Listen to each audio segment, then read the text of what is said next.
Me and Joey had never seen Grandma Sands in our lives. Byron said he could remember that she was the meanest, ugliest person in the world, but he was probably lying. He was only 4, and the last time Mama and Dad were here, Byron said he'd had nightmares for a couple of weeks after they left Alabama 10 years ago. All the weird Watsons had real good imaginations, but none of us was ready for what came out of the door of that house. I was expecting a troll. I thought Grandma Sands would be bigger than Dad. I thought she'd be foaming at the mouth like she had rabies. I remember a couple years ago how Mama had cried and cried when someone called from Alabama and told us that Grandma Sands had had a little stroke. So I knew she walked with a cane now. I'd imagined the cane would be as big as a tree trunk with crows and owls and lizards living in it. What came out was a teeny weeny old woman that looked just like Mama would if someone shrank her down about 5 sizes and sucked all the juice out of her. Grandma Sands waved a little skinny stick in the air and said, "What are you all doing here today? You ain't supposed to be here till Monday." Man, if you think Mama can talk Southern style, you should hear Grandma Sands. Mama was blubbering and smiling and covering her mouth with both hands and ran right up on the porch and nearly broke that little old woman in half. "How you doing, Mama?" She cried on the woman's shoulders, then held Grandma Sands out to look at her. "You look so good!" Boy, Mama can lie when she wants to.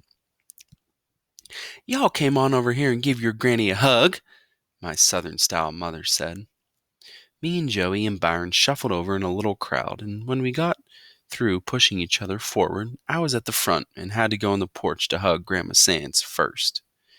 I tried to be real careful with her. She was just a little taller than me and skinnier than anything I'd ever seen alive. I could see her brown scalp right through her curly silver hair. Grandma Sands squeezed me hard and cried all over me. She wiped a bunch of tears away with a twisted up hand and blinked a couple of times before she looked at me.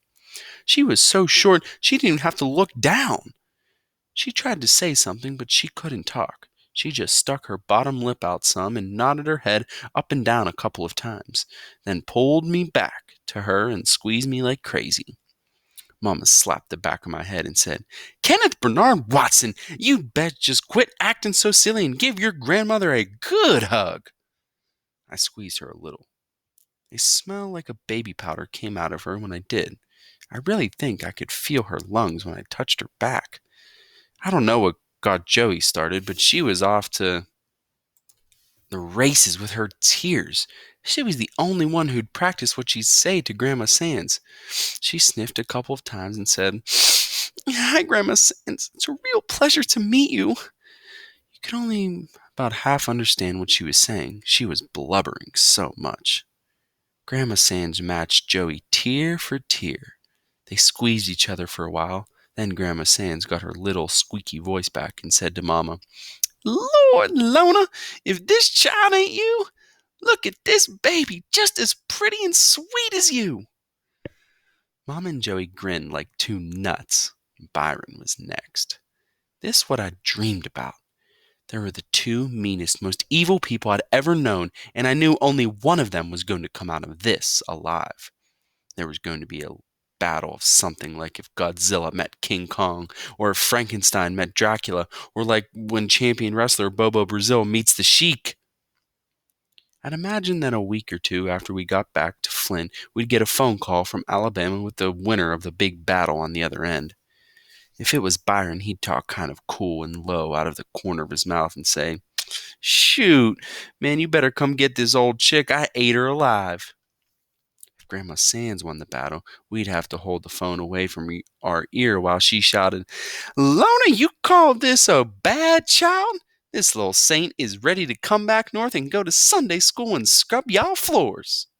But as soon as I saw Grandma Sands, I knew that Byron would destroy this poor old woman. I was even afraid Mama might decide not to leave him in Alabama. Byron walked up to the porch real cool and kind of bent over to give Grandma Sands a hug. Grandma Sands squeezed him hard. "Lona, what you teach these babies up north? Don't they know how to give no one a proper hug?" She held Byron by the arms and looked at him from top to bottom. "You grew up to be a fine-looking boy. You was so puny when you was born, and you nearly worried us crazy. Got strong, too." She slapped Byron's arm, and he kind of laughed. Grandma Sands reached up and ran her wrinkly old hand over Byron's head. "A little short on hair, but we gonna get on just fine. What you think, By?" "Yes, ma'am." "Good, good. See, there's lots of things you could do down here. Mr. Robert ain't as much help as he used to be, so all them things he used to do, you can do now." Mama said, "Who? Mr. Who?" Dad came up on the porch and got a ton of hugs and tears, too. Then Grandma Sands pulled everybody together. Her little arms could only get around one person at a time, but as the weird Watson stood there, with some of us laughing, some of us crying, and some of us looking cool, it felt like we were all wrapped up in a big ball. Grandma Sands kept saying, "My family, my beautiful, beautiful family." Except with that Southern-style accent and all that weeping, it sounded like she was saying, "Family." Finally, the crowd started breaking up, and Grandma Sands said, "Now, what am I gonna feed y'all? I wasn't expecting you till Monday. Me and Mr. Robert usually just has leftovers on Sunday, but I guess if Ba'll go down to Job's and pick up some things, we can have chicken tonight. You good following directions, Byron?" "Huh?" By's face twisted up. "What?" Grandma Sands' voice popped up like one of those big brown grocery bags being snapped open.